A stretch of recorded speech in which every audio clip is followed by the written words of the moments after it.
Hello everyone, welcome back to my English class. We are learning finite and non-finite verbs. Last video में हमने finite और non finite verbs की definitions को सीखा है। आज के इस वीडियो में हम नॉन फाइनाइट वर्ब्स के टाइप्स को सीखेंगे। Non finite verbs are categorized into 3 types. तो जो नॉन फाइनाइट वर्ब्स हैं उनको हम 3 तरह की वर्ब में कैटेगराइज करते हैं, जिसमें सबसे पहले है इन्फिनेटिव। ये इन्फिनेटिव को हम सीखेंगे आज के इस वीडियो में।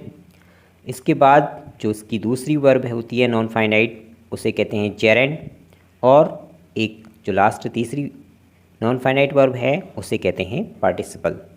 तो आज इस वीडियो में हम सीखेंगे इन्फिनेटिव को और आने वाले वीडियोस में हम सीखेंगे जेरेंड और पार्टिसिपल को।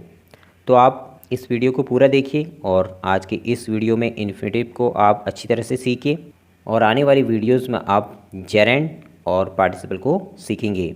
तो इसके लिए जो है, अगर आपने चैनल को सब्सक्राइब नहीं किया है तो ज़रूर करें और आने वाली वीडियोज़ में जेरेंड और पार्टिसिपल दोनों ही नॉन फाइनाइट वर्ब्स को आप अच्छी तरह से सीखें।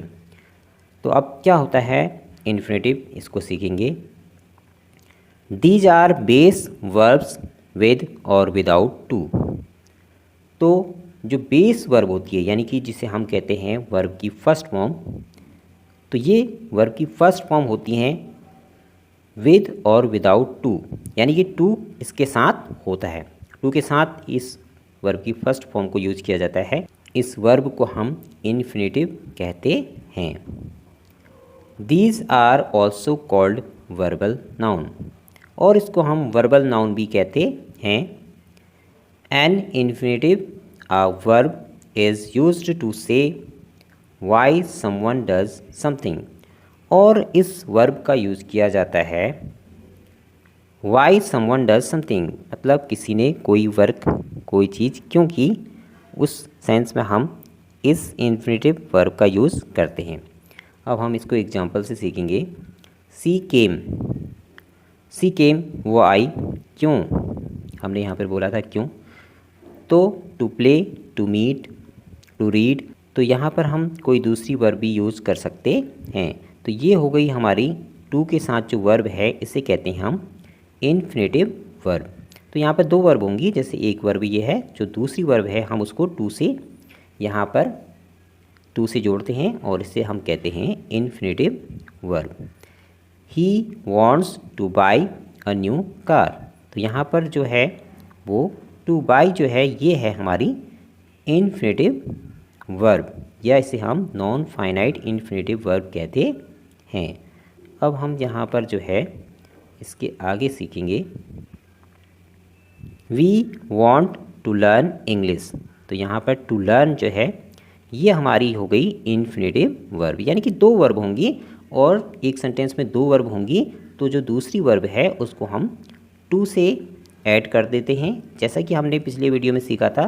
तो नॉन फाइनाइट वर्ब अपनी फॉर्म्स को चेंज नहीं करती हैं, जैसे कि यहाँ पर देखिए ये फॉर्म चेंज नहीं हुई और ये फॉर्म जो है चेंज हो जाती है। अगर जैसे हम यहाँ पर वॉन्ट्स लिखाएं, तो अगर यहाँ पर हम थर्ड पर्सन चेंज कर दें तो हो जाएगा he wants to learn English. तो ये अपनी फॉर्म्स को बदल रही है, तो इसे कहते हैं फाइनाइट वर्ब। और टू लर्न अपनी फॉर्म्स को नहीं बदलती है, क्योंकि अगर हम यहाँ पर ही भी लिखेंगे तो he wants to learn English, तो ये बदलेगी नहीं, इसीलिए इसे हम कहते हैं non finite verb. To play with fire is very risky, तो यहाँ पर टू प्ले जो है वो है हमारी infinitive. Now there are some other rules, तो आगे देखिए। After some verbs watch, bid, see, let, make, help, hear, feel, need, dare, we do not use to। तो ये जो हैं वर्ब, कुछ ऐसी वर्ब हैं जिनके साथ हम टू का यूज़ नहीं करते हैं, इनको हम बिना टू के ही यहाँ पर यूज़ करते हैं। After the words but and than always where infinitive is used, और कभी अगर ये वर्ड बट और देन आए तो उस कंडीशन में भी हम इन्फिनेटिव जो है उसमें टू का यूज़ नहीं करते हैं। तो अब हम इसको एग्जाम्पल में और अच्छी तरह से सीखेंगे। यहाँ पर देखिए first example, the gatekeeper made him wait. अब ये वेट जो है यहाँ पर यह है इन्फिनेटिव, लेकिन हमने यहाँ पर टू यहाँ पर यूज़ नहीं किया, टू यहाँ पर नहीं लिखा। क्यों?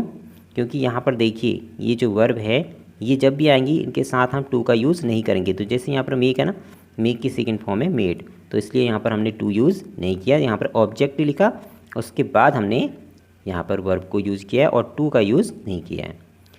ही did nothing but waste time. तो यहाँ पर भी देखिए कि उसने जो है कुछ नहीं किया, बस टाइम वेस्ट किया। तो वेस्ट यहाँ पर जो है इन्फिनेटिव है, लेकिन इसके साथ हमने टू यूज़ नहीं किया। क्यों नहीं किया सोचिए। तो दूसरा रूल है कि बट और देन जब भी आएंगे तो उनके साथ भी हम टू का यूज़ नहीं करते हैं, बिना टू के ही इन्फिनेटिव वर्ब का यूज़ करते हैं।